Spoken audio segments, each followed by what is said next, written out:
Iran hari ini mencadangkan untuk menamatkan perang tanpa membuat perjanjian nuklear dan Amerika Syarikat hanya perlu berundur dari rantau ini. Rundingan antara Iran dan Amerika Syarikat telah benar-benar menemui jalan buntu dan Donald Trump jelas kelihatan gelisah kerana terdapat laporan bahawa Amerika Syarikat mungkin akan menghantar kapal induk keempat ke Timur Tengah. Pada masa yang sama, Menteri Luar Iran Abbas Araghchi yang hari ini tiba di Moskow untuk bertemu dengan Vladimir Putin menyatakan bahawa Iran telah berjaya mempermalukan Amerika Syarikat sebagai kuasa besar. Namun begitu, Iran telah mengemukakan satu cadangan yang sangat bijak kepada Donald Trump mengenai pembukaan semula Selat Hormuz dan penghentian peperangan.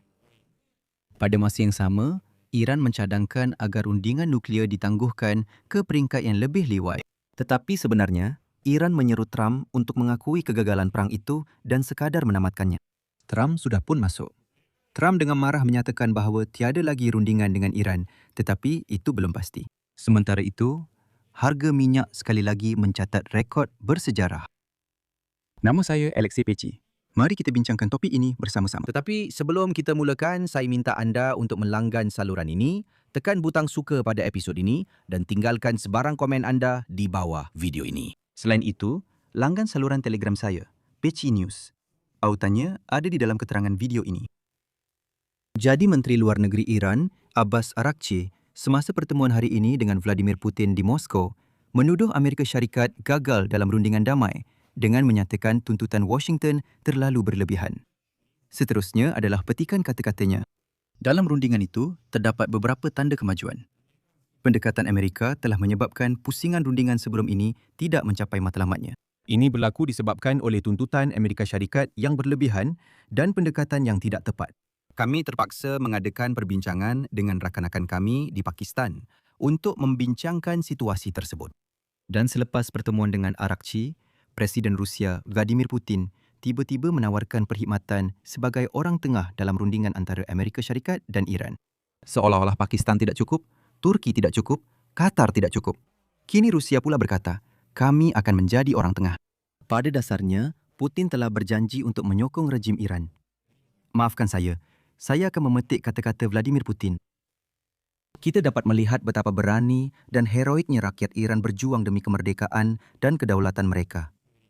Dan sudah tentu, kami sangat berharap bahawa dengan keberanian dan keinginan untuk merdeka ini, rakyat Iran akan melalui tempoh sukar ini di bawah pimpinan pemimpin baharu dan keamanan akan tercapai. Dari pihak kami akan melakukan segala yang memenuhi kepentingan anda, memenuhi kepentingan semua rakyat di rantau ini, supaya keamanan ini dapat dicapai secepat mungkin. Saya ingin meminta anda, ini ditujukan kepada Araghchi,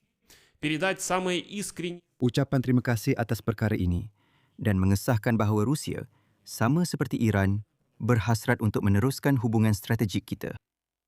Tetapi pertemuan antara Araghchi dan Putin ini juga mempunyai latar belakang tertentu. Sebenarnya, sehari sebelum lawatan Abbas Araghchi ke Moskow, Iran telah mengemukakan cadangan baharu kepada Amerika Syarikat mengenai penyambungan semula operasi Selat Hormuz dan penamatan perang. Pada masa yang sama, rundingan nuklear telah ditangguhkan. Iran mencadangkan kepada Donald Trump untuk mengakui kegagalan dalam mencapai matlamat perang. Seperti yang anda tahu, rundingan diplomatik telah menemui jalan buntu dan kepimpinan Iran berpecah pendapat mengenai konsesi nuklear mana yang harus dirundingkan. Cadangan Iran akan membolehkan isu ini dielakkan dan mencapai perjanjian damai dengan lebih cepat semata-mata untuk menghentikan perang. Namun, penamatan sekatan dan penghentian perang akan menyebabkan Donald Trump kehilangan semua pengaruh dalam sebarang rundingan masa depan mengenai simpanan uranium yang diperkaya Iran dan usaha untuk meyakinkan Tehran supaya menghentikan pengayaan. Dan ini sebenarnya adalah dua matlamat utama keseluruhan perang Donald Trump terhadap Iran. Sekarang dilaporkan bahawa Trump sedang mengadakan perbincangan di bilik situasi Rumah Putih mengenai Iran. Pasukan Trump sedang membincangkan situasi buntu dalam rundingan dan kemungkinan penyelesaian. Dan pada hari Ahad, dalam satu temu bual dengan saluran TV Fox News, Donald Trump memberi isyarat bahawa beliau mahu meneruskan sekatan laut yang menyekat ekspor minyak Iran dengan harapan bahawa ini akan memaksa Tehran untuk berkompromi dalam beberapa minggu akan datang. Seterusnya adalah petikan daripada Trump. Apabila sejumlah besar minyak mengalir melalui sistem anda, jika atas apa-apa sebab saluran paip itu ditutup kerana anda tidak dapat memuatkan minyak ke dalam kontena atau kapal, maka akan berlaku letupan pada saluran paip itu. Orang dalam berkata mereka hanya mempunyai kira-kira 3 hari sahaja sebelum perkara itu berlaku. Saya ingin mengingatkan bahawa krisis dalam rundingan antara Amerika Syarikat dan Iran semakin mendalam pada hujung minggu selepas lawatan Menteri Luar Iran, Abbas Araghchi. Seterusnya, petikan. Ketika itu, Rumah Putih mengumumkan bahawa utusan Trump, Stephen Witkoff dan Jared Kushner akan bertemu dengan Araghchi di Islamabad. Namun pihak Iran tidak memberikan jawapan yang jelas sama ada mereka akan menghadiri rundingan itu atau tidak. Trump akhirnya menyatakan bahawa pendirian Iran memaksanya untuk membatalkan. Seterusnya adalah petikan daripada Trump. Saya tidak nampak gunanya untuk menghantar Stephen Witkoff dan Jared Kushner dalam penerbangan selama 18 jam dalam situasi sekarang. Ia terlalu lama. Kita boleh lakukan ini melalui telefon. Orang Iran boleh hubungi kami jika mereka mahu. Kami tidak akan pergi ke sana hanya untuk duduk sahaja. Pada masa yang sama pada hari Ahad, Araghchi telah mengadakan rundingan dengan pegawai Oman di Muscat yang tertumpu kepada Selat Hormuz. Selepas itu, beliau kembali ke Islamabad untuk pusingan kedua rundingan dengan perunding Pakistan. Selepas itu, Araghchi berangkat ke Moskow untuk bertemu dengan Presiden Rusia, Vladimir Putin. Dan sekarang, Iran sedang berusaha dengan bantuan Oman dan Rusia untuk memastikan pembukaan Selat Hormuz bagi mereka. Dan di sinilah masalahnya. Araghchi sudah jelas memberitahu para perantara dari Pakistan, Mesir, Turki dan Qatar bahawa dalam kepimpinan Iran sendiri tidak ada kata sepakat tentang bagaimana untuk bertindak balas terhadap tuntutan Donald Trump.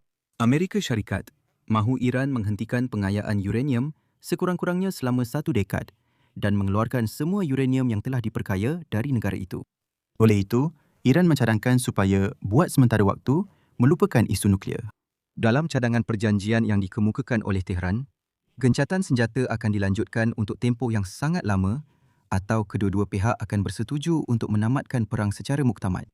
Menurut cadangan Iran, rundingan nuklear hanya akan dimulakan pada peringkat yang lebih lewat selepas Selat Hormuz dibuka, sekatan ditamatkan dan perang berakhir. Maksudnya, Iran hanya mencadangkan supaya keadaan kembali seperti sebelum perang bermula. Tetapi jelas bahawa bagi Donald Trump, bersetuju dengan perkara itu akan menjadi satu kekalahan mutlak.